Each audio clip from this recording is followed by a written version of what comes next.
पूज्याय राघवेन्द्राय सत्यधर्मरताय च। ಓಕೆ ಅಮ್ಮ. ಇನ್ನು ನಾವು ಈ ಗರ್ಭರಕ್ಷಾಂಬಿಕೆ ದೇವಿ ಆರಾಧನೆ ಮಾಡಬೇಕು ಅಂತ ಹೇಳಿದ್ರಿ. ಈಗ ಗರ್ಭಿಣಿಯರ ದೋಷ ಇದೆ ಅಂತಂದಾಗ ಮನೆಯಲ್ಲಿ ಏನೇನು ಸಮಸ್ಯೆಗಳಾಗುತ್ತೆ ಗೊತ್ತಾಗಲ್ಲ ನಮಗೆ. ದೋಷ ಇದೆ ಅಂತ ಯಾರಾದ್ರೂ ಹೋದಾಗ ಮಾತ್ರ ನಮ್ಗೆ ಗೊತ್ತಾಗುತ್ತೆ, ಹೊರತು ಇಲ್ಲಾಂದ್ರೆ ಗೊತ್ತಾಗಲ್ಲ. ಏನೇನು ಸಮಸ್ಯೆಗಳು ಬರ್ಬೋದು ಮನೆಯಿಂದ? ಖಂಡಿತ ನೋಡಿ, ಇವಾಗ ಸಂತಾನ ಭಾಗ್ಯ ಇಲ್ಲ ನಮಗೆ ಅಂತ ಅನ್ನೋರು, ಇಲ್ಲ ಮಗು ಆಗಿದೆ ನನಗೆ, ಇಲ್ಲ ನಾನು ಪ್ರೆಗ್ನೆಂಟ್ ಆಗಿದ್ದೀನಿ, ಈ ಥರ ನನಗೆ ಡೇಟ್ ಕೊಟ್ಟಿದ್ದಾರೆ, ನನಗೆ ನಾನು ಪ್ರೆಗ್ನೆಂಟ್ ಆಗಿದೆ, ನನಗೆ ಟೈಮ್ ಗೊತ್ತಾಗಲಿಲ್ಲ, ಯಾಗಾಯಿತು ಗೊತ್ತಾಗಲಿಲ್ಲ, ಆದ್ರೇನು ಪ್ರೆಗ್ನೆಂಟ್ ಆಗಿದ್ದೀನಿ, ಪೀರಿಯಡ್ಸ್ ಆಗ್ತಾ ಇದೆ, ಮತ್ತು ಬ್ಲೀಡಿಂಗ್ ಆಗ್ತಾನೆ ಇದೆ, ನಾನು ಪ್ರೆಗ್ನೆಂಟ್ ಆಗಿದ್ದೀನಿ, ಈ ಥರ ಸಮಸ್ಯೆಗಳು ತುಂಬ ಬರುತ್ತೆ. ಏನೇನು ದೋಷಕ್ಕೆ ಬರುತ್ತೆ, ನಾವು ಯಾವ ರೀತಿ ಇರಬೇಕು ಅಂತ ಅಂದರೆ ನೋಡ್ರಿ, ಇದರಲ್ಲಿ ಯಾವ ಕಾರಣಕ್ಕೂ ಸರಿ ನಾವೇನೇ ಒಂದು ದಾನ ಧರ್ಮ ಮಾಡಲಿ, ಇಲ್ಲ ಇಬ್ಬರು ಏನು ಪಕ್ಕದಲ್ಲಿ ಇರೋರಿಗೆ, ಪಕ್ಕದ ಮನೆಯವ್ರಿಗೆ ಏನೋ ಒಂದು ಹೆಲ್ಪ್ ಮಾಡ್ತೀರಾ ಅಂದ್ರೂ ಸಹ ಅದನ್ನು ಮಾಡಿದ್ದೀವಿ ಅಂತ ಇನ್ನೊಬ್ರ ಹತ್ರ ಹೋಗಿ ಹೇಳ್ಕೋಬೇಡಿ. ಅವರು ಒಂದು 10 ರೂಪಾಯಿ ಕೇಳಿದ್ರು, ನನ್ನಿಂದ ಕೊಡೋಕ್ಕಾಗಲಿಲ್ಲ, ಆದ್ರೇನು ಇನ್ನೊಬ್ರ ಹತ್ರ ತೊಗೊಂಡು ಕೊಟ್ಟೆ, ಈ ಥರ ಏನೂ ಹೇಳಬೇಡಿ. ಯಾಕೆ ಅಂತಂದರೆ ನೀವು ಮಾಡಿದ್ದಂಥ ಧರ್ಮಕ್ಕೂ ಸಹ ಆ ದಾನಕ್ಕೂ ಸಹ ಬೆಲೆ ಇಲ್ದಿರ ಹೋಗ್ಬಿಡುತ್ತೆ. ಹಾಗಾಗಿ ನಾವು ಈ ಕೈಯಲ್ಲಿ ಕೊಟ್ಟಿದ್ದಂಥದ್ದು ಈ ಕೈ ಗೊತ್ತಾಗಬಾರ್ದು ಅಂತಲೂ ಸಹ ಆಗಿನ ಕಾಲದಿಂದನೂ ಹೇಳ್ತಾರೆ.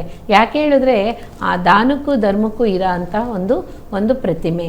ಹಾಗಾಗಿ ಗರ್ಭಸ್ತ್ರೀ ಆಗಬೇಕು, ಇಲ್ಲ ಮನೇಲಿ ನಮಗೆ ಮಕ್ಕಳಿಲ್ಲ, ಒಂದು ದೋಷ ಇದೆ, ಈ ಥರ ಯಾಕೆ ತಿಳ್ಕೋಬೇಕು ಆ ಹರಿಗುರಿ ಅಂತ ಅಂದರೆ, ಇವಾಗ ನೀವು ಮನೇಲಿ ಇದ್ದೀರಾ, ಮನೇಲಿರುವಾಗ ನೆಮ್ಮದಿಯಾಗಿದ್ದೀರಾ ಅಂತ, ಸಂತೋಷವಾಗಿದ್ದೀರಾ ಅಂತ ಅಂದರೆ ಖಂಡಿತ ಯಾವ ಕಾರಣಕ್ಕೂ ಅಲ್ಲಿ ಯಾವ ದೋಷವೂ ಇರೋದಿಲ್ಲ.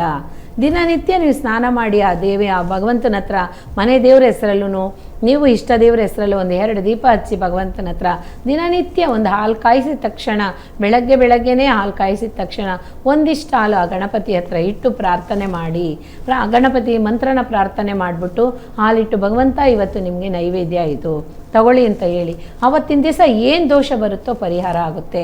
ಅವ್ರ ಹತ್ರನೇ ಹೇಳಬೇಕು. ಯಾಕೆಂದರೆ ಅವ್ರಿಗೆ ಪಿಳ್ಳೆಯಾರು ಅಂತಾರೆ, ಗಣಪತಿ ಅಂತಾರೆ, ವಿನಾಯಕ ಅಂತಾರೆ, ವಿನಾಯಕ ಅಂತಾರೆ, ಎಷ್ಟೋ ಹೆಸರಿದೆ.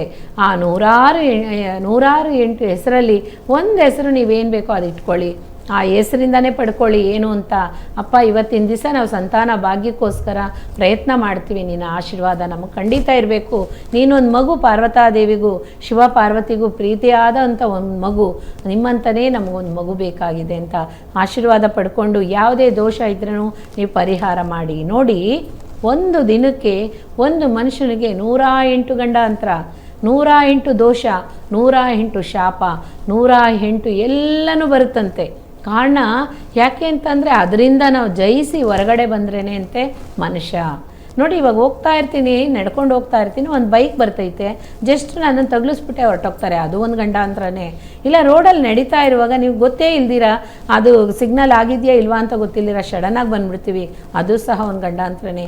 ನೋಡಿ, ಈ ಥರ 106 ಗಂಡಾಂತರಗಳನ್ನ ನಾವು ಜಯಿಸಿ ಬರ್ತಾ ಬರ್ತಾ ಬರ್ತಾ ಬರ್ತಾ ಆ ನೈಟು ಮಲಗಾಂತ ಟೈಮಲ್ಲಿ ಇವತ್ತಿನ ದಿವಸ ಗಂಡಾಂತರಕ್ಕೆಲ್ಲ ಮುಕ್ತಿ ಅಂತ ಅರ್ಥ. ಹಾಗಾಗಿ ಆ ದೋಷಗಳು ಸಹ ಒಂದು ಮಗು ಮಾಡ್ಕೋಬೇಕು ಅನ್ನೋರಿಗೂ ಸಹ ಆ ದೋಷಗಳು ಬಂದೇ ಬರುತ್ತೆ.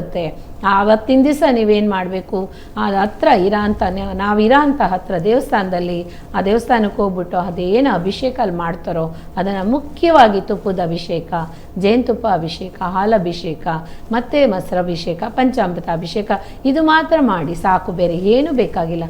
ಇದನ್ನು ಕೊಟ್ಬಿಟ್ಟು ಆ ತಾಯಿಗೆ ಆನಂದವಾಗಿ ಒಂದು ಸೀರೆ ಜಾಗಿಟ್ಟು ಕೊಟ್ಬಿಟ್ಟು, ಅಮ್ಮ ಈ ಥರ ನನಗೆ ಮಗು ಬೇಕಾಗಿದೆ, ನಿಮ್ಮ ಆಶೀರ್ವಾದ ನಮಗಿರಬೇಕು, ನಮ್ಮಲ್ಲಿರೋ ಅಂಥ ದೋಷನ ಪರಿಹಾರ ಮಾಡಿ, ಆ ಹರಿಗುರಿನ ನನಗೆ ತೋರಿಸಿ ನೀವು ಅಂತ ಅಂದಮೇಲೆ ನಿಮಗೆ ಗೊತ್ತಾಗುತ್ತೆ. ಏನು ಅಂದರೆ ಏನೋ ಒಂದು ಕಳ್ಕೊಂಡಂಗೆ ನೀವು ಫೀಲ್ ಮಾಡ್ತೀರಾ. ಅದೇ ರೀತಿ ಇವತ್ತಿನ ದಿವಸ ನಾನೇನೋ ಮಾಡಬೇಕಾಗಿತ್ತು ಮಾಡಲಿಲ್ಲ, ಆಗ ಜ್ಞಾಪಕ ಶಕ್ತಿ ಕಮ್ಮಿ ಆಗ್ತಾ ಹೋಗುತ್ತೆ, ಅದರಿಂದನೇ ನಿಮಗೆ ಬರುತ್ತೆ ದೋಷ. ಅದರಿಂದ ನೀವು ಪರಿಹಾರ ಆಗಬೇಕು ಅಂತಂದರೆ ಖಂಡಿತ ಈ ಥರ ಒಂದು ದೇವಿ ದರ್ಶನಕ್ಕೆ ಹೋಗಿ ಪಡ್ಕೊಳ್ಳಿ. ಅದರಲ್ಲೂ ದುರ್ಗಾದೇವಿ ದರ್ಶನ ಮಾಡಿ ಖಂಡಿತ ಒಳ್ಳೆಯದಾಗುತ್ತೆ. ಇವತ್ತು ಮಂಗಳವಾರ, ಅದರಲ್ಲೂ ಸಂತಾನ ಭಾಗ್ಯ ಬೇಕು ಅಂತ ಅನ್ನೋರು ಖಂಡಿತ ಹೋಗಿ ಆ ತಾಯಿ ಹತ್ರ ಮೊರೆ ಇಡಿ. ಸುಮ್ಮನೆ ಬೇಡ್ಕೋಬಾರ್ದು. ನಾವು ಸೆರಗನ ಹಿಡ್ಕೊಂಡು, ತಾಯಿ ನನಗೆ ಸಂತಾನ ಭಾಗ್ಯವನ್ನು ಕೊಡು, ಸಂತಾನ ಭಾಗ್ಯ ಕೊಟ್ಟು ನನ್ನ ಕುಟುಂಬನ ಕಾಪಾಡು ತಾಯಿ ಅಂತ ಬೇಡ್ಕೊಳ್ಳುವಾಗ ಆ ತಾಯಿ ನಿಮ್ಮ ಮಡ್ಲಲ್ಲಿ ಹಾಕ್ತಾಳಂತೆ ಒಂದಿಡೀ ಅಕ್ಷತೆ. ಆ ಅಕ್ಷತೆ ಯಾವುದು ಮಂಗಲಕರವಾಗಿರೋದು? ಯಾವ ಮಂಗಲಕರವಾಗಿರೋದು? ಆ ತಾಯಿ ಅಂತ ಹಾಕೋಂಥ ಅಕ್ಷತೆ ಅರಿಶಿಣದ ಕಲಲ್ಲಿರುತ್ತೆ. ಆ ಅರಿಶಿಣದ ಕಲರ್ ಒಂದೊಂದು ಅಕ್ಷತೆನೂ ನಿಮಗೆ ಒಂದೊಂದು ತಿಂಗಳಿಗೆ ಆ ಶಕ್ತಿ ಕೊಡ್ತಾನೆ ಇರ್ತಾಳೆ. ಹಾಗಾಗಿ ಆ ತಾಯಿ ವಿಶೇಷತೆ ತುಂಬಾ ಇದೆ, ತಿಳ್ಕೊಬೋದು. ಈ ಥರ ಬರೋಂಥ ದೋಷಗಳನ್ನ ಆ ತಾಯಿ ಹತ್ರ ಹೋಗಿ ಮೊರೆ ಇಡಿ, ಖಂಡಿತ ಒಳ್ಳೆಯದಾಗುತ್ತೆ. ಎಂಥ ಹೆಣ್ಮಕ್ಳಾಗಿದ್ರೂ ಸರಿ, ಯಾರೇ ಆಗಿದ್ರೂ ಡ್ಯೂಟಿಗೆ ಹೋಗ್ತಾ ಇದ್ದೀವಿ, ಟೈಮ್ ಇಲ್ಲ ಅಂತ ಅನ್ನೋರು ಸಹ ಅದನ್ನು ಎಲ್ಲನೂ ನೀವು ನೋಡಿ, ಟೈಮ್ ಇಲ್ಲ ಅನ್ನೋದೇ ಒಂದು ದೋಷನೇ. ಅದಕ್ಕೋಸ್ಕರ ಯಾವಾಗಲೂ ನನಗೆ ಟೈಮ್ ಸಾಲಲ್ಲ, ದಿನ ಅಡ್ಜಸ್ಟ್ ಆಗಲ್ಲ ಹೇಳಬಾರ್ದು. ಈ ದಿನ ನನಗೆ ಅಡ್ಜಸ್ಟ್ ಆಗುತ್ತೆ, ಈ ಟೈಮ್ ನನಗೆ ವರ್ಕೌಟ್ ಆಗುತ್ತೆ, ಆ ಥರ ನಮ್ಮನ್ನು ನಾವು ನೆಗೆಟಿವ್ಸ್ ಮಾಡ್ಕೋಬೇಡಿ. ಪ್ಯೂರಾಗಿ ಪಾಸಿಟಿವ್ ಆಗಿರಿ, ಖಂಡಿತ ಎಲ್ಲನೂ ಸಕ್ಸಸ್ಸೇ, ಒಳ್ಳೆಯದಾಗಲಿ. ಆ ಭಗವಂತನ ಆಶೀರ್ವಾದ ಸದಾ ಕಾಲ ಸಿಗಲಿ. ಓಕೆ ಅಮ್ಮ, ಸಾಕಷ್ಟು ವಿಚಾರಗಳನ್ನು ತಿಳಿಸ್ಕೊಟ್ರೆ. ವೀಕ್ಷಕರೇ, ಮತ್ತಷ್ಟು ವಿಚಾರಗಳನ್ನು ತಿಳಿಸ್ತೀವಿ. ಅದಕ್ಕೂ ಮುನ್ನ ನೀವು ನಮ್ಮ ಕಾರ್ಯಕ್ರಮಕ್ಕೆ ನೇರವಾಗಿ ಕರೆ ಮಾಡ್ಬೋದು. ಕಾರ್ಯಕ್ರಮದ ಫೋನ್ ನಂಬರ್ಸ್ ಟಿವಿ ಸ್ಕ್ರೀನ್ ಮೇಲಿದೆ, ನೋಟ್ ಮಾಡ್ಕೊಳ್ಳಿ. ನಿಮ್ಮ ಧ್ವನಿಯ ಮೂಲಕ ನಿಮ್ಮ ಸಮಸ್ಯೆಗಳನ್ನು ಅರ್ಥ ಮಾಡಿಕೊಂಡು ಅದಕ್ಕೆ ಸರಿಯಾದಂಥ ಸೂಕ್ತವಾದಂಥ ಪರಿಹಾರಗಳನ್ನು ಗುರುಮಾತಾ ಅವರು ಕೊಡ್ತಾರೆ. ಹಾಗೆ ಅವರನ್ನು ನೀವು ನೇರವಾಗಿ ಕೂಡ ಭೇಟಿ ಮಾಡ್ಬೋದು. ಸ್ಕ್ರೀನ್ ಮೇಲೆ ನೇರ ಭೇಟಿಗಾಗಿ ಎನ್ನುವಂಥ ನಂಬರ್ ಇದೆ, ನೋಟ್ ಮಾಡ್ಕೊಳ್ಳಿ. RR ನಗರದಲ್ಲಿ ಅವರ ಆಫೀಸ್ ಇರೋದು, ಅಲ್ಲಿ ಹೋಗಿ ನೀವು ಅವರನ್ನು ಭೇಟಿ ಮಾಡಿ ನಿಮ್ಮ ಸಮಸ್ಯೆಗಳನ್ನು ಹೇಳ್ಕೊಳ್ಬೋದು. ಹಾಗೆ ಅಮ್ಮ, ಈಗ ರಾಘವೇಂದ್ರ ಸ್ವಾಮಿ ಮಹಿಮೆಗಳ ಬಗ್ಗೆ ನಾವು ಸಾಕಷ್ಟು ಪವಾಡಗಳ ಬಗ್ಗೆ ಕೇಳಿದ್ದೀವಿ. ನಿಮಗೆ ಚಿಕ್ಕ ವಯಸ್ಸಿನಿಂದಲೂ ಕೂಡ ರಾಯರ ಅನುಗ್ರಹ ಆಗಿದೆ ಅಂತ ಹೇಳಿದ್ರಿ. ನಿಮ್ಮ ಜೀವನದಲ್ಲಿ ನಡೆದಿರುವಂಥ ಪವಾಡಗಳ ಬಗ್ಗೆ ಹೇಳಿಮ್ಮ. ಖಂಡಿತ ನೋಡಿ, ನಾನು ನನ್ನ ಚಿಕ್ಕ ವಯಸ್ಸಲ್ಲಿ ನಮ್ಮ ತಾಯಿ ತಂದೆಗೆ ಫಸ್ಟ್ ನಾನು ಎಷ್ಟೇ ಕೃತಜ್ಞತೆ ಹೇಳಿದ್ರೂ ಸಾಲಲ್ಲ. ನನ್ನ ತಾಯಿ ತಂದೆಗೆ ನಮಸ್ಕಾರ. ಆ ತಾಯಿನ, ನಮ್ಮ ಜಗನ್ಮಾತೆ, ನಮ್ಮ ತಾಯಿ ನನ್ನ ತಾಯಿ ಹೊಟ್ಟೆಲೆ ನಾನು ಹುಟ್ಟುವಾಗಲೇ ಮೂಕಾಂಬಿಕೆ ತಾಯಿ ಹತ್ರ ಪ್ರಾರ್ಥನೆ ಮಾಡಿಬಿಟ್ಟು ಬಂದ್ರಂತೆ. ನನಗೆ ಹೆಸರಿದೆ, ನೀಲಾಂಬಿಕೆ ಅಂತಲೂ ಹೆಸರಿದೆ, ಸಂಧ್ಯಾ ಅಂತಲೂ ಹೆಸರಿದೆ. ಕಾರಣ ಏನು ಅಂತ ಅಂದರೆ, ಆ ಜಗನ್ಮಾತೆ ನಮ್ಮ ತಾಯಿ ಹೊಟ್ಟೆಲೆ ನಾನು ಇರೋ ಅಂಥ ಟೈಮಲ್ಲೇ ಈ ಮಗು ಸ್ವಲ್ಪ ನಿನಗೆ ಒಳ್ಳೆಯದಾಗಿ ಎಲ್ಲನೂ ಜನಿಸೋಂಥ ಮಗು ಪ್ರಪಂಚಕ್ಕೆ ಏನಾದರೂ ಒಂದು ಮಾಡೋ ಅಂಥವಳಾಗಿರ್ತಾಳೆ ಅಂತ ನನ್ನ ತಾಯಿಗೆ ಒಂದು ಸೂಕ್ಷ್ಮ ಆಯ್ತಂತೆ. ಹಾಗಾಗಿ ನನ್ನ ತಾಯಿ ಹೇಳೋರು ಯಾವಾಗಲೂ ನಿನ್ನನ್ನು ಮಾತ್ರ ನೀನು ಯೋಚನೆ ಮಾಡಬಾರ್ದು, ನೀನು ಸುತ್ತಿ ಇರೋವ್ರಿಗೂ ನೀನು ಒಳ್ಳೇದು ಮಾಡಬೇಕು. ಚಿಕ್ಕ ಮಗುವಿಂದನೇ ನನ್ನ ಆಧ್ಯಾತ್ಮಿಕದಲ್ಲಿ ಬೆಳೆಸ್ಬಿಟ್ಟಿದ್ದಾರೆ. ನಾವು 7 ಜನ ಅಕ್ಕ ತಂಗಿ ಅಣ್ಣ ತಮ್ಮಂದಿರು ನೋಡಿ, ನಾನು 4ನೇವಳು. ಅದೇ ರೀತಿ ರಾಘವೇಂದ್ರ ಸ್ವಾಮಿ 4 ಅವತಾರನೂ ಸಹ. ಹಾಗಾಗಿ ನಾನು ಅದಕ್ಕೋಸ್ಕರ ಹೇಳ್ತಾ ಇಲ್ಲ, ಹೇಗೆ ರಾಘವೇಂದ್ರ ಸ್ವಾಮಿಯೋட ಅನುಗ್ರಹ ಒಬ್ಬೊಬ್ರಿಗೂ ಸಿಗುತ್ತೆ ಅಂದರೆ ಖಂಡಿತ ಅದು ಅಪಾರನೇ. ನೋಡಿ ಹೇಗೆ ಅಂತ ಅಂದರೆ, ಈಗ ನನ್ನ ಪಕ್ಕದಲ್ಲಿ ಇವ್ರು ಕೂತ್ಕೊಂಡು ಮಾತಾಡ್ತಾ ಇದ್ದಾರೆ ಅಂದರೆ ಖಂಡಿತ 100% ಅವರು ರಾಘವೇಂದ್ರ ಭಕ್ತನೇ. ಹಾಗಾಗಿ ರಾಘವೇಂದ್ರ ಸ್ವಾಮಿ ಅನುಗ್ರಹ ಅವ್ರಿಗೂ ಇದೆ. ಅದಕ್ಕೋಸ್ಕರ ಅವ್ರು ನನ್ನ ಹತ್ರ ಕೂತ್ಕೊಂಡು ಮಾತಾಡ್ತಾ ಇದ್ದಾರೆ. ಯಾಕೆ ಅಂತಂದರೆ, ನನ್ನ ಹತ್ರ ಬೆರೆಯೋರಿಗೂ ಸಹ ನನ್ನ ವೈಬ್ರೇಷನ್ ಖಂಡಿತ ಸಿಗುತ್ತೆ. ಯಾಕೆಂದರೆ 7 ವಯಸ್ಸಲ್ಲೇ ನಾನು ಪಡ್ಕೊಂಡಂಥ ಅದೃಷ್ಟ ಏನು ಅಂತಂದರೆ ರಾಘವೇಂದ್ರ ಸ್ವಾಮಿಯ ದರ್ಶನ. ಅದು ಇನ್ನೂ ಸಹ ನಮ್ಮ TV ಮುಖಾಂತರ, ಸ್ಪೀಡ್ ನ್ಯೂಸ್ TV ಮುಖಾಂತರ ಖಂಡಿತ ನಿಮ್ಮ ಮುಂದೆ ಇಡ್ತೀನಿ ಆ ವಿಡಿಯೋ ಎಲ್ಲನೂ. ನನಗೆ ಎಲ್ಲಿ ರಾಯರು ಅದೃಷ್ಟರಾದರು, ಯಾವ ಜಾಗದಲ್ಲಿ ನಾನು ದನ ಕಾಯ್ತಿರುವಾಗ ನನಗೆ ಈ ಥರ ನಡೆದಿದ್ದು, ಆ ತಾಯಿ ನನ್ನಮ್ಮ ಜಗನ್ಮಾತೆ ನಮ್ಮಮ್ಮ ನನ್ನ ಕೈಯಲ್ಲಿ ರಾಘವೇಂದ್ರ ಸ್ವಾಮಿ ಬೃಂದಾವನ ನಿನಗೆ ಕೈಯಲ್ಲಿದೆ, ಅದಕ್ಕೋಸ್ಕರ ರಾಯರನ್ನ ಬಿಡಬೇಡ, ನಿನ್ನ ಪ್ರಾಣ ಇರೋವರೆಗೂ ರಾಯರನ್ನ ಪ್ರಾರ್ಥನೆ ಮಾಡು, ರಾಯರ ಭಕ್ತರಾಗು, ನಿನಗೆ ಅವ್ರು ಕಂಡಿದ್ದಾರೆ ಅಂದರೆ ನೀನು ಅದೃಷ್ಟವಂತೆ ಅಂತ ಹೇಳಿ ಆ ತಾಯಿ ನನ್ನಮ್ಮ ನನ್ನ ಆಶೀರ್ವಾದ ಮಾಡಿದ್ದಾರೆ. ಅದೇ ರೀತಿ ನನ್ನ ತಾಯಿ ತಂದೆ ನನಗೆ ಕೊಟ್ಟಂಥ ಧೈರ್ಯ, ನನಗೆ ಕೊಟ್ಟಂಥ ಅದೃಷ್ಟ, ನನಗೆ ಕೊಟ್ಟಂಥ 7 ಮಕ್ಕಳಲ್ಲೇ ನನ್ನನ್ನು ಒಂಥರ ಸಪ್ರೇಟಾಗಿ ಬೆಳೆಸಿದ್ದಾರೆ. ಆಧ್ಯಾತ್ಮಿಕದಲ್ಲೇ ತಂದಿದ್ದಾರೆ. ನೋಡಿ, ನಮ್ಮ ಮನೇಲಿ ಒಂದು ಗೌರಿ ಗಣೇಶ ಹಬ್ಬ ಬಂದ್ರೂ ನಮ್ಮ ತಾಯಿ, ನಾನು ತುಂಬ ಚಿಕ್ಕೋಳು, 7 ವಯಸ್ಸು 8 ವಯಸ್ಸು, ನನ್ನ ಕೈಯಲ್ಲೇ ಕಳಸ ಇಡಿಸ್ತಾ ಇದ್ರು, ನನ್ನ ಕೈಯಲ್ಲೇ ಎಲ್ಲ ಮಾಡಿಸ್ತಾ ಇದ್ರು. ಈಗ ನನಗೆ ನನ್ನ ತಾಯಿ ಮಾಡಿದಂಥ ಎಲ್ಲ ವಿಷಯನೂ ಆ ತಾಯಿನ ನನ್ನ ಜಗನ್ಮಾತೆ ಅಂತಲೇ ಹೇಳೋದು. ಯಾಕೆಂದರೆ ನನ್ನನ್ನು ಜಗಕ್ಕೆ ಕೂಡಿಸಿ ಆ ತಾಯಿ ಜನ್ಮ ಕೊಟ್ಟು ಬೇಕಾದಂಥವ್ರನ್ನ ಕಾಪಾಡೋಂಥ ಶಕ್ತಿ ಕೊಟ್ಟಿದ್ದಾಳೆ. ನೋಡಿ, ಆ ತಾಯಿಗೆ ನಾನು ಎಷ್ಟು ಕೃತಜ್ಞತೆ ಹೇಳಿದ್ರೇನು ಸಾಲದೇ ಇಲ್ಲ. ನನಗೆ ಜನ್ಮ ಇದೆ ಅಂದರೆ ನನ್ನ ತಾಯಿ ತಂದೆನೇ ಬೇಕು, ಇದೇ ನನಗೂ ನೆಕ್ಸ್ಟ್ ಜನ್ರೇಷನು ನನಗೆ ಬೇಕು, ನೆಕ್ಸ್ಟ್ ಜನ್ಮನೂ ನನಗೆ ಬೇಕು. ಯಾಕೆಂದರೆ ರಾಘವೇಂದ್ರ ಸ್ವಾಮಿಯ ಭಕ್ತರಾಗಿ ಮತ್ತೆ ನಾನು ಬರ್ತಾನೆ ಇರಬೇಕು, ಅವ್ರ ಸೇವೆ ಮಾಡ್ತಾನೆ ಇರಬೇಕು ಅನ್ನೋದೇ ನನ್ನ ಆಸೆ. ನೋಡಿ, ಅದೇ ರೀತಿ ನನಗೆ ನಡೆದಂಥ ಮಿರಾಕಳು 96ಅಲ್ಲಿ ನಾನು ಸೂಸೈಡ್ ಮಾಡ್ಕೋಬೇಕು ಅಂತ ಮಂತ್ರಾಲಯಕ್ಕೆ ಹೋದೆ, ಅಲ್ಲೂ ಸಹ ನಾನು ಕಾಪಾಡಿದ್ದಾರೆ. ನಾನು ರಕ್ತದಲ್ಲಿ ರಕ್ತ ಚೆಲ್ಲಿ ಅದರಲ್ಲಿ ಕೂತಿರೋ ಅಂಥ ಟೈಮಲ್ಲೂ ಸಹ ಆ ರಕ್ತದಲ್ಲಿ ಭಗವಂತ ನನಗೆ ದರ್ಶನ ಕೊಟ್ಟಿದ್ದಾರೆ.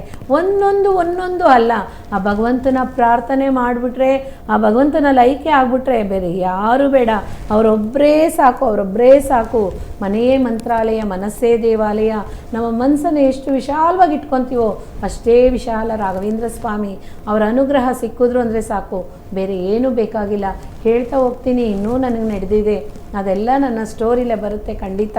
ರಾಯರಿಗೂ ನನಗೂ ಹೇಗೆ ಬಂಧ ಸಿಕ್ತು ಅನ್ನೋದು ಖಂಡಿತ ನಿಮ್ಮ ಮುಂದೆ ಇಡ್ತೀನಿ. ಅದು ವಿಡಿಯೋ ಮಾಡಿ ಖಂಡಿತ ನಿಮಗೆ ಇದೇ ನಮ್ಮ ಟಿ ವಿ ಮುಖಾಂತರ, ನಮ್ಮ ಸ್ಪೀಡ್ ನ್ಯೂಸ್ ಟಿ ವಿ ಮುಖಾಂತರ ಖಂಡಿತ ನೀವೆಲ್ಲರೂ ನೋಡ್ಬೋದು. ನೋಡಿ, ಈ ಟಿ ವಿನೂ ಸಹ ಅದೃಷ್ಟ ಮಾಡಿದೆ, ಈ ಟಿ ವಿ ನ್ಯೂಸ್ ಚಾನಲು ಸಹ ಅದೃಷ್ಟ ಮಾಡಿದೆ. ಓನರ್ಗೂ ಸಹ ನನ್ನ ಆತ್ಮಪೂರ್ವಕವಾದ ಧನ್ಯವಾದ ಹೇಳ್ತೀನಿ ಖಂಡಿತ. ಯಾಕೆಂದರೆ ನನ್ನನ್ನು ಭಕ್ತರಿಗೆಲ್ಲ ನನ್ನನ್ನು ಈ ಥರ ಇಂಟ್ರೊಡ್ಯೂಸ್ ಮಾಡಿ ಎಷ್ಟು ಅವರ ಅಪಾರವಾದಂಥ ಒಂದು ಈ ಭಗವಂತನ ರಾಯರ ಒಂದು ಭಕ್ತಿಯ ಆಧ್ಯಾತ್ಮಿಕ ಒಂದು ವಿಶೇಷ ಒಂದು ಗುರುಮಾತಾ ಗುರುವಾಣಿ ಅನ್ನೋದು ಸಾಧಾರಣ. ಗುರು ಅಂದರೆ ಯಾರು? ರಾಯರು. ಮಾತಾ ಅಂದರೆ ಯಾರು? ಮಾಂಚಾಲಮ್ನವರು. ವಾಣಿ ಅಂದರೆ ಯಾರು? ಅವರಿಬ್ಬರು ನುಡಿಯ ಅಂತ ಮಾತು ಖಂಡಿತ ಹೇಳ್ತೀನಿ. ಇದು ಎಲ್ಲನೂ ಸತ್ಯ. ನೋಡಿ, ನಾಳೆ ನಿಮಗೂ ಸಹ ರಾಘವೇಂದ್ರ ಸ್ವಾಮಿ ದರ್ಶನ ಕೊಡ್ಬೋದು, ಹೇಳಕ್ಕೆ ಸಾಧ್ಯನೇ ಇಲ್ಲ. ಅವರು ದಿನನಿತ್ಯನೂ ಒಬ್ಬೊಬ್ರಿಗೂ ದರ್ಶನ ಕೊಡ್ತಾನೆ ಇದ್ದಾರೆ. ಆ ರೀತಿ ಖಂಡಿತ ಒಬ್ಬೊಬ್ರಿಗೂ ಆಗಬೇಕು ಅನ್ನೋದೇ ನನ್ನ ಆಸೆ. ಆದಷ್ಟು ಬೇಗ ಭಗವಂತ ಯಾರ್ಯಾರಿಗೆ ಸಂತಾನ ಭಾಗ್ಯ ಇಲ್ವೋ, ಯಾರ್ಯಾರು ಕಷ್ಟಪಡ್ತಾ ಇದ್ದಾರೋ, ನರಳುತ್ತಾ ಇದ್ದಾರೋ ಪಾಪದಿಂದ, ಅದೇ ರೀತಿ ಶಾಪದಿಂದ ಎಲ್ಲರೂ ವಿಮುಕ್ತಿ ಹಾಕಪ್ಪ ಆ ಭಗವಂತನೇ. ನನ್ನಲ್ಲಿ ಇರ ಅಂತ ನನಗೆ ಕೊಟ್ಟಂಥ ರಾಘವೇಂದ್ರ ಸ್ವಾಮಿ ಒಂದು ಮಂತ್ರ ಹೇಳುವಯಸಲ್ಲಿ ಏನು ಹೇಳಿದಾರೋ ಒಬ್ಬರನ್ನ ನೋಡುವಾಗ ಅದೇ ರೀತಿ ನನಗೆ ಆ ಮಂತ್ರ ಅವ್ರನ್ನ ನೋಡುವಾಗ ಓಡುತ್ತೆ. ಅವರಲ್ಲಿ ಏನು ಕಷ್ಟ ಇದೆ ಅಂತ ನನಗೆ ಹೇಳೋಂಥ ಶಕ್ತಿನೂ ಸಹ ಕೊಡ್ತಾರೆ. ನಾನು ಇದು ಮಾತ್ರ ಅಲ್ಲ, ಒಂದು ತಟ್ಟೆಯಲ್ಲಿ ಕರ್ಪೂರ ಇಟ್ಕೊಂಡು ಆ ಜ್ಯೋತಿ ನೋಡಿಕೊಂಡೆ ಅವ್ರ ಪ್ರಾಬ್ಲಮ್ನ ಹೇಳ್ತೀನಿ. ಹಾಗಾಗಿ ಅಷ್ಟು ಶಕ್ತಿ ಕೊಟ್ಟಂಥ ನನ್ನ ತಾಯಿ ತಂದೆ, ನನ್ನ ತಾಯಿ ಜಗನ್ಮಾತೆ, ನಮ್ಮಮ್ಮನಿಗೂ ಸಹ ಹೇಳ್ತಾ ಇದ್ದೀನಿ, ನಮ್ಮಮ್ಮ ಎಷ್ಟು ಮಾತೃಶ್ರೀ, ಎಷ್ಟು ಶಕ್ತಿ. ಆ ತಾಯಿಗೆ ಇವತ್ತಿನ ದಿವಸ ನನ್ನ ಆತ್ಮಪೂರ್ವಕವಾದ ನಮ್ಮನ್ನು ಹೇಳ್ತೀನಿ, ಆ ಜಗನ್ಮಾತೆ ಮತ್ತೆ ನನಗೆ ತಾಯಿಯಾಗಿ ಬರಬೇಕು ಅಂತ ಸಹ ನಾನು ಚಿಂತೆ ಮಾಡ್ತೀನಿ.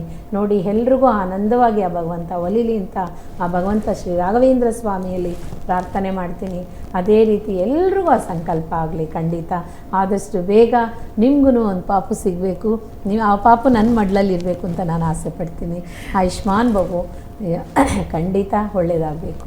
ಓಕೆ ಅಮ್ಮ, ಇನ್ನು ನಾವು ದುರ್ಗಾದೇವಿ ಬಗ್ಗೆ ಮಾತಾಡ್ತಾ ಇದ್ವಿ. ಈಗ ಮಂಗಳವಾರ ಶುಕ್ರವಾರ ಯಾವ ಸಮಯದಲ್ಲಿ ನಾವು ದುರ್ಗಾದೇವಿ ಆರಾಧನೆ ಮಾಡಬೇಕು? ಈಗ ಕೆಲ್ಸಕ್ಕೆ ಹೋಗೋರು ಇರ್ತಾರೆ ಹೆಣ್ಮಕ್ಳು, ಬೆಳಗ್ಗೆ ಹೊತ್ತು ಮಾಡೋಕ್ಕಾಗಲ್ಲ, ಸಂಜೆ ಹೊತ್ತು ಮಾಡ್ಬೋದಾ? ಯಾವ ರೀತಿ ಮಾಡಬೇಕು? ಖಂಡಿತ ನೋಡಿ, ಮನೇಲಿ ಒಬ್ಬೊಬ್ಬರು ದುರ್ಗಾದೇವಿ ಟೆಂಪಲ್ಗೆ ಹೋಗೋಕ್ಕಾಗಲ್ಲ ಅಂತ ಅಂದ್ಬಿಟ್ಟು ಮನೇಲಿ ದೀಪ ಹಚ್ಬಿಡ್ತೀರಾ, ನಿಂಬೆಹಣ್ಣಿನ ದೀಪ.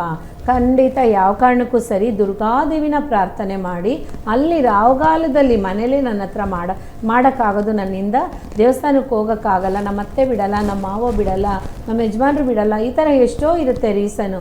ಅದಕ್ಕೋಸ್ಕರ ಬಿಡೋಕ್ಕಾಗಲಿಲ್ಲ ಅಂದ್ರೂ ಪರವಾಗಿಲ್ಲ, ಮನೇಲಿ ಮಾತ್ರ ನಿಂಬೆಹಣ್ಣಿನ ರಸ ಹಿಂಡ್ಬಿಟ್ಟು ಆ ನಿಂಬೆಹಣ್ಣನ್ನ ಇದಾಕ್ಬಿಟ್ಟು ನೀವು ನಿಂಬೆಹಣ್ಣಿನ ಸಿಪ್ಪೆಲೇ ದೀಪ ಹಚ್ಚುವಾಗ ಖಂಡಿತ ಹೇಳ್ತೀನಿ, ಮನೇಲಿ ಮಾಡಬೇಡಿ. ಮನೇಲಿ ಮಾಡಿದ್ರ ಅಂದರೆ ಎಲ್ಲ ಅದೃಷ್ಟನೂ ನಾಶ ಆಗುತ್ತೆ. ಮುಖ್ಯವಾಗಿ ಸಂತಾನ ಭಾಗ್ಯ ಸಿಗಲ್ಲ, ಇರೋಂಥ ಮಕ್ಕಳಿಗೆ ವಿದ್ಯೆ ಸಿಗಲ್ಲ, ಕಲಹ ಗಂಡ ಹೆಂಡ್ತಿಲಿ ಇನ್ನೂ ಜಾಸ್ತಿ ಆಗುತ್ತೆ. ಖಂಡಿತ ಹೇಳ್ತೀನಿ, ರಾವಗಾಲದಲ್ಲಿ ಮನೇಲಿ ಯಾವ ಕಾರಣಕ್ಕೂ ದೀಪ ಹಚ್ಚಬಾರ್ದು. ನೀವು ಹೋಗೋಕ್ಕಾಗಲಿಲ್ಲ ಅಂದ್ರೇ ಮುಂದಿನ ದಿನವೇ ಹೋಗ್ಬಿಟ್ಟು ದೇವಸ್ಥಾನದಲ್ಲಿ ನೈಟು ಡ್ಯೂಟಿ ಮುಗಿಸ್ಕೊಂಡು ಬರುವಾಗ ಮುಂದಿನ ದಿನವೇ ಹೋಗ್ಬಿಟ್ಟು ಅಲ್ಲಿರೋ ಅಂಥ ಅರ್ಚಕರಿಗೆ ನೀವೇನು ಕೊಡಬೇಕೋ ಅದನ್ನು ತಿನ್ನಿಸಿ ತಗೊಂಡೋಗಿ ಕೊಟ್ಬಿಡಿ. ಖಂಡಿತ ಆ ಟೈಮಲ್ಲಿ ಅವ್ರು ಮಾಡ್ತಾರೆ. ನೋಡಿ, ಯಾವ ದೇವಸ್ಥಾನನೇ ಆಗಲಿ, ಯಾವ ಪೂಜೆನೇ ಆಗಲಿ, ಯಾರೇ ಆಗಲಿ, ಜ್ಯೋತಿಷ್ಯರಾಗಲಿ, ಮತ್ತು ನಾನಾಗಿದ್ರೂ ಸರಿ, ಯಾರೇ ಆಗಿದ್ರೂ ಆ ದೇವ್ರ ಪೂಜೆ ಅನ್ನೋದು ಯಾರು ಯಾಮಾರ್ಸೋಕ್ಕೆ ಸಾಧ್ಯನೇ ಇಲ್ಲ. ಖಂಡಿತ ಮಾಡ್ತಾರೆ. ನಂಬಿಕೆಯಿಂದ ಮಾಡಿಸಿ ಒಳ್ಳೆಯದಾಗುತ್ತೆ. ಮನೆಯಲ್ಲಿ ಮಾತ್ರ ಖಂಡಿತ ಮಾಡಬಾರ್ದು. ಇವಾಗ ಕೆಲ್ಸಕ್ಕೆ ಹೋಗೋರು ಆ ಟೈಮಲ್ಲಿ ನಮಗೆ ಮಾಡೋಕ್ಕಾಗಲ್ಲ ಅನ್ನೋರು ಸಂಜೆ ಬರೋಂಥ ಟೈಮಲ್ಲಿ ನಂದಾದೀಪ ಹಚ್ಚಿ ಏನು ಅಂತಂದರೆ 3 ಹಣ್ತೆ ತೊಗೊಳ್ಳಿ. 3 ಹಣ್ತೆಲೂ ಒಂದು ದೋಷಕ್ಕೋಸ್ಕರ ಮಾಡ್ತೀರಾ ಅಂದರೆ 3 ಹಣ್ತೆಲು ಒಂದೇ ತಟ್ಟೆಲಿರಬೇಕು. ಅದು ಸ್ಟೀಲ್ ತಟ್ಟೆಲಿ ಖಂಡಿತ ಹಚ್ಚಬಾರ್ದು. ಸ್ಟೀಲು ಶನೇಶ್ವರ ಸ್ವಾಮಿಗೆ ಮಾತ್ರನೇ ಹಚ್ಚಬೇಕು. ಸ್ಟೀಲ್ ತಟ್ಟೆ ಮಾತ್ರ ಮನೆಯಲ್ಲಾಗಲಿ ದೇವಸ್ಥಾನಕ್ಕಾಗಲಿ ದಾನ ಕೊಡಬೇಡಿ. ಆಗ ನೀವು ಮಾಡೋ ಅಂಥ ಟೈಮಲ್ಲಿ ಆ 3 ದೀಪನೂ ನೋಡಿ, ಆ 3 ಜ್ಯೋತಿನೂ, ಒಂದು ನಿಮ್ಮ ಗಣೇಶನಿಗೋಸ್ಕರ, ಒಂದು ಮನೆ ದೇವ್ರಿಗೋಸ್ಕರ, ಒಂದು ನಮ್ಮ ಇಷ್ಟ ದೇವತೆಗೋಸ್ಕರ ಆ ದೀಪ ಹಚ್ಬಿಟ್ಟು ತಾಯಿ ಹತ್ರ ಆನಂದವಾಗಿ ತನ್ನ ಮನಸ್ಸಿಂದ ಸಾಕ್ಷಿಯಿಂದ ಆರತಿ ತೋರಿಸ್ಬಿಟ್ಟು ಗಣೇಶನ ಹತ್ರ ಇಡಿ. ಇಲ್ಲ ತಾಯಿ ಹತ್ರ ಇಡೋಕ್ಕೆ ಸಾಧ್ಯ ಆಗುತ್ತೆ ಅಂದರೆ ಆ ತಾಯಿ ಹತ್ರ ಇಟ್ಬಿಡಿ, ತಪ್ಪೇನೂ ಇಲ್ಲ. ಆ ಥರ ನೀವು ಮಾಡ್ಬೋದು. ಆದರೆ ನಂದಾದೀಪ ಹಚ್ಚಬೇಕು. ಸ್ವಲ್ಪ ಲೇಟಾಗಿ ಬಂದು ಮಾಡ್ತೀವಿ ಅಂದರೆ ನಂದಾದೀಪ ಮಾಡಿ. ಖಂಡಿತ ನಿಂಬೆಹಣ್ಣಲ್ಲಿ ನೀವು ಹಚ್ಚಬಾರ್ದು. ದೋಷದ ದೀಪನ ರಾತ್ರಿಗೆ ಹೋಗಿ ಹಚ್ಚಬಾರ್ದು. ಸುಮ್ಮನೆ ಸಾಧಾರಣವಾಗಿ ಹಚ್ತೀನಿ ಅಂದರೆ ಹಚ್ಬೋದು, ದೋಷಕ್ಕೋಸ್ಕರ ಹಚ್ಚಬೇಡಿ, ಇದು ಒಳ್ಳೆಯದಲ್ಲ. ಈ ರೀತಿ ಮಾಡಿದ್ರೆ ಸಹ ಒಳ್ಳೆಯದೇ. पूज्याय राघवेन्द्राय सत्यधर्मरताय च